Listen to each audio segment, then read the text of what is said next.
Hello lagi, dan sekarang gue baru banget tadi pagi. Kereta ada keterlambatan sedikit karena si rodanya itu slip karena baru sudah hujan si treknya. Tapi di sini gue mau ngomongin tentang review lomba yang kemarin. Jadi kemarin tuh setelah latihan beberapa lama, lalu lomba public speaking yang sayangnya gue nggak menang. Dan gue mau review sedikit kenapa gue nggak menang, terus kenapa juara 1, 2, dan 3-nya bisa menang, dan beberapa ilmu yang diberikan oleh para juri. Yang pertama, kenapa gue bisa nggak menang, karena seperti yang kalian lihat, gue baru punya bahan sekitar beberapa hari sebelum pengumpulan, yang mana itu benar-benar kurang layak menurut gue juga. Bahannya itu terlalu informal kalau dibilang salah satu juri, dan bahannya itu walaupun yang membuat gue bener-bener semangat untuk ngomongnya, sayangnya itu juga yang membuat gue berlebihan dalam menyampaikannya. Bukan berlebihan dalam hal aneh-aneh ya, tapi karena itulah yang gue suka ngomong tentang pengalaman gue gitu.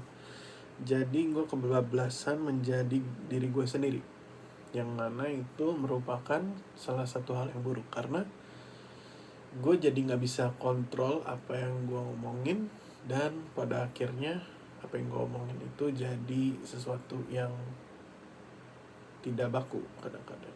Itu yang membuat penilaian kurang, dan juga penampilan, karena yang lain ternyata pada pakai jas, pada pakai kemeja terus dimasukin ke celana. Wah, itu beda lah.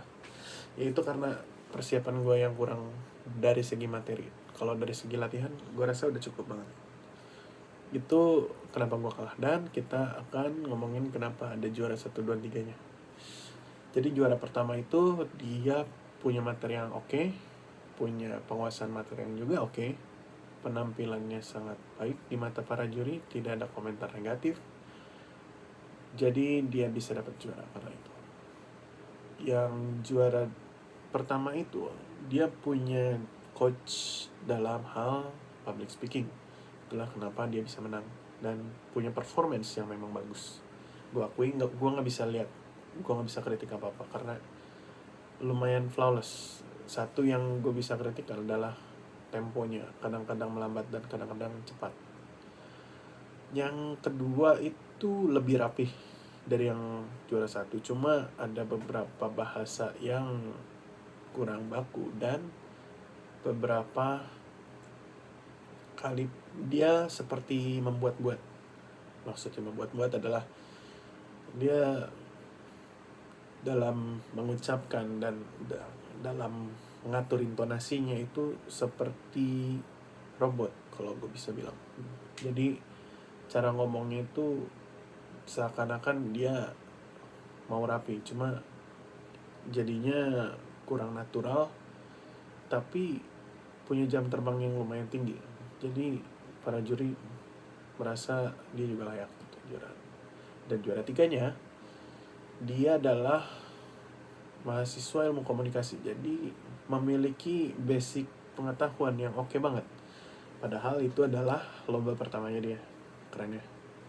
Dan gue bisa lihat juga walaupun ada beberapa yang temponya juga lepas, maksudnya walaupun secara apa yang dia omongin dilihat, dirasakan oleh para audiensnya bener-bener engage, bener-bener dimasuk gitu, penontonnya tetap fokus sepanjang sesi dia ngomong.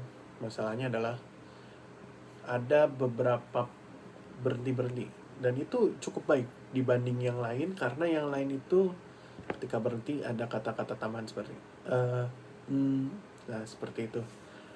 Sedangkan yang satu ini dia diam.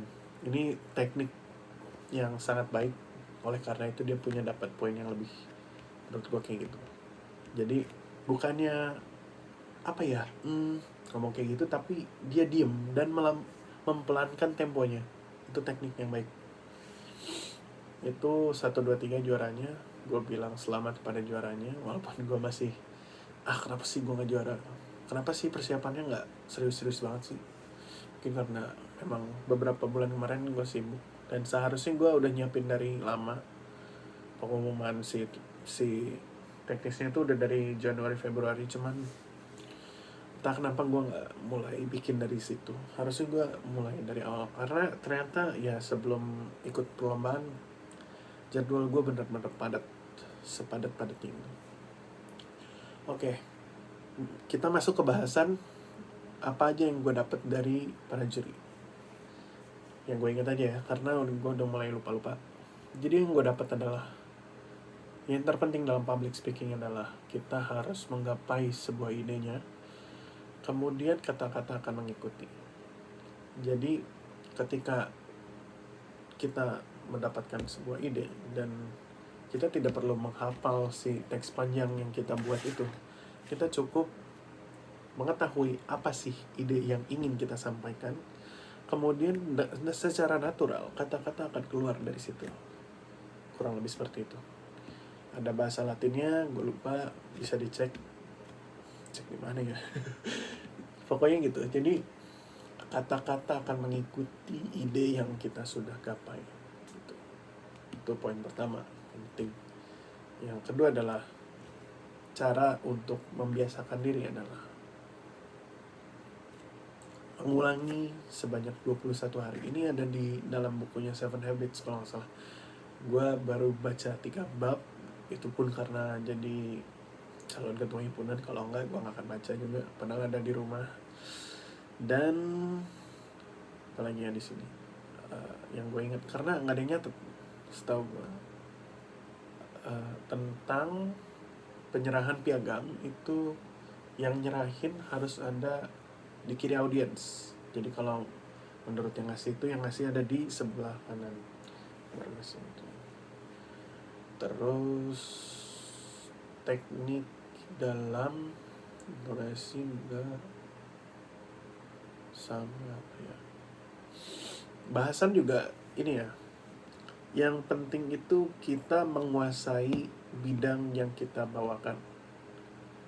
Misalnya ada pembicara yang dia adalah motivator, tapi disuruh bicarain tentang meditasi, dia pusing. Jadi bahasannya akan tersendat-sendat gitu. Dan ini ada kritik dari si jurinya, karena ya berhubungan sama yang tadi ya, ketika Anda adalah seorang yang terkenal seperti misalnya Chairul Tanjung atau Deddy Corbuzier, pengalaman kalian akan didengarkan. Sedangkan kalau kayak gue yang gak ada apa-apa, walaupun gue udah bergelar S2 dan lain sebagainya, ketika dihadapkan dengan orang yang lebih tenar, pengalaman kalian dianggap tidak akan dianggap oleh orang. Ini pelajaran yang berharga banget, karena pada dasarnya kalau kalian belum mempunyai fame, kalian cuma punya expertise, kalian tidak, sama saja dengan tidak memiliki si pengalaman. Jadi cuma belajar teorinya, walaupun kalian sebenarnya punya pengalamannya, punya teorinya, kalian ahli di dalam bidang itu, tapi kalau dihadapkan dengan seseorang yang memiliki teknik, memiliki fame yang lebih tinggi, kalian tidak ada apa-apanya.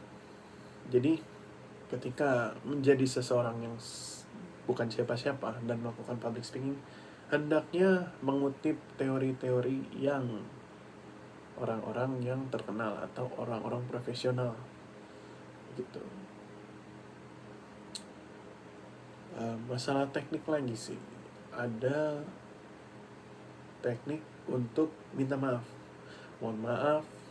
Nah, ketika mengucapkan sesuatu yang salah, misalnya para hadirin sekalian, nah di situ kan ada 3 buah kata dan 3-tiganya adalah kata jamak. Itu adalah satu kesalahan. Jadi kalau mau memanggil peserta hendaknya menggunakan panggilan yang umum, misalnya teman-teman atau misalnya bapak ibu, yang simpel saja, yang bisa mencakup semua orang. Dan ketika ada kesalahan, minta maaf aja, karena minta maaf itu wajar, kita masih manusia, dan itu merupakan petunjuk bahwa seseorang itu profesional gitu. Apalagi teknik-teknik tadi kata Jamak sudah. Oh ya, ada juga waktu itu ada peserta yang merendahkan pendengar. Itu yang tidak boleh, karena pada dasarnya daripada pasti kalian belum pernah mendengar cerita ini. Nah, itu nggak boleh. Yang lebih baik adalah mungkin Bapak Ibu sudah pernah mendengar, namun mari kita ulangi lagi bahasannya, kurang lebih seperti itulah. Mungkin kata-katanya salah, gue nggak benar-benar prepare. Tapi intinya adalah kalau ya bagaimanapun apa yang kita katakan itu, mau mereka udah pernah dengar atau enggak, ya terserah mereka. Yang penting mereka diangkat derajat martabatnya, karena dengan menyenangkan hati penonton, kalian akan didengarkan lebih lanjut, tuh kan? Gitu lah ya alasannya, kurang lebih kayak gitu ya. Merendahkan, ngajak, suara dibuat-buat juga, karena ada salah satu peserta yang suaranya dibuat-buat, entah disengaja atau tidak, tapi rasanya itu dibuat-buat, itu nilainya cukup turun sih. Ya gue masih agak menyesal ya, nilai gue turun gara-gara baju gue kurang formal aja. Yang lain pada pakai jas, gue dong yang pakai kemeja kancing dibuka. Tolol banget itu. Ya walaupun gue juga bingung sih, karena ternyata kancing gue hilang satu kan. Gue bingung, mau pakai pin kelihatan jelek, mau ganti kemeja lain udah telat waktu itu. Jadi gue bener-bener ya adalah lagian hadiahnya nggak sebanyak lumayan sih, tapi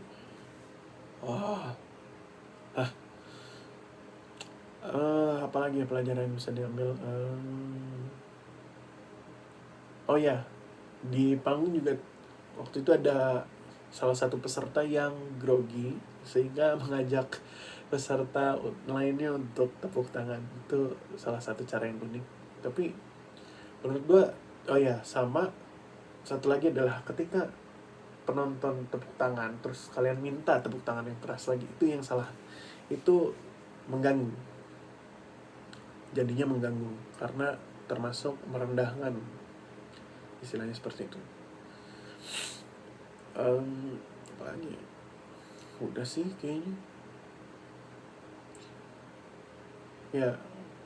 Gue mau ngulangin lagi apa kesalahan gue. Jadi gue bener-bener materi itu bener-bener apa yang gue suka, bukan berdasarkan.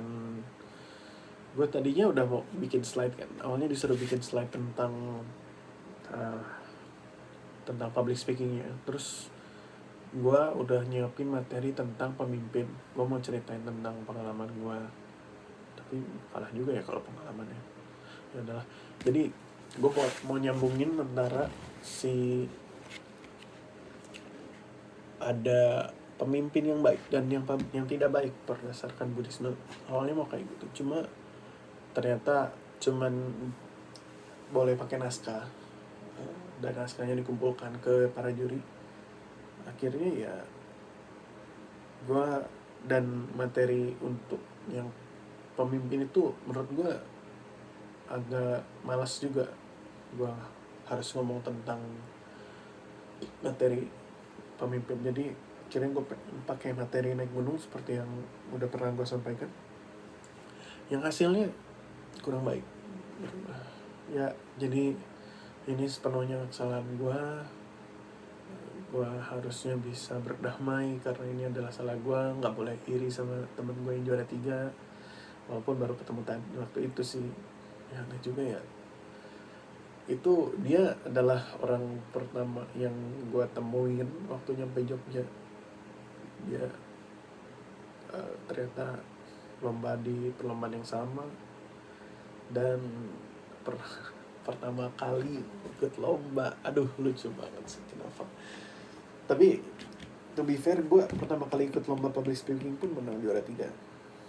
Entah kenapa, mungkin siapapun yang baru pertama coba langsung juara 3 gitu lah. Waktu itu hadiahnya berapa ya, 50.000 apa ya. Terus yang hampir bikin gue naik pitam dan irinya berlebihan adalah gue lihat hadiahnya di depan itu, juara 3 3,2 juta, juara 2 7,6 juta, juara 1 14,8 juta. Setelah gue lihat lebih jauh, ternyata itu adalah beasiswa senilai. Sedangkan untuk uang hadiahnya yang tidak bisa disebutkan itu ada di amplop.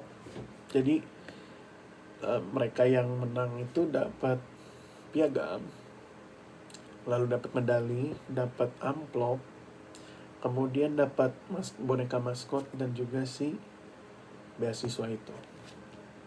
Nah, yang gue lihat dari amplop itu adalah, gue bisa perhatiin bahwa juara 1 dan juara 2 itu nggak nyampe 1 juta, mungkin cuman 300-500 gitu. Sedangkan yang juara 1 mungkin 1 juta lebih. Kenapa gue ngomongin di sini? Kalau didengerin sama peserta yang lain, yang menang, ya udah biarin. Apalagi yang gue bisa dapet ya?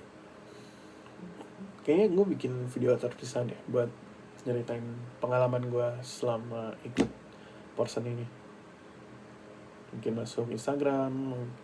Kalau masuk Instagram itu feel-nya, apa yang gue rasakan. Cuman gue pengen ada satu video panjang tentang nyeritain dari awal sampai beres sampai pulang lagi. Ya udah, itu aja sih review lomba gue. Ya mohon maaf belum bisa mendapatkan apa-apa, baru bisa mendapatkan hikmah. Semoga kesempatan berikutnya gue ikutan stand up comedy aja deh. Soalnya kayaknya lebih cocok dah kemarin, kayak bajunya gitu, outfitnya udah outfit stand up banget. Kayak aduh, dipikir di benak gue tuh, gue lebih pengen ikut stand up, mungkin ke bawah sana ya.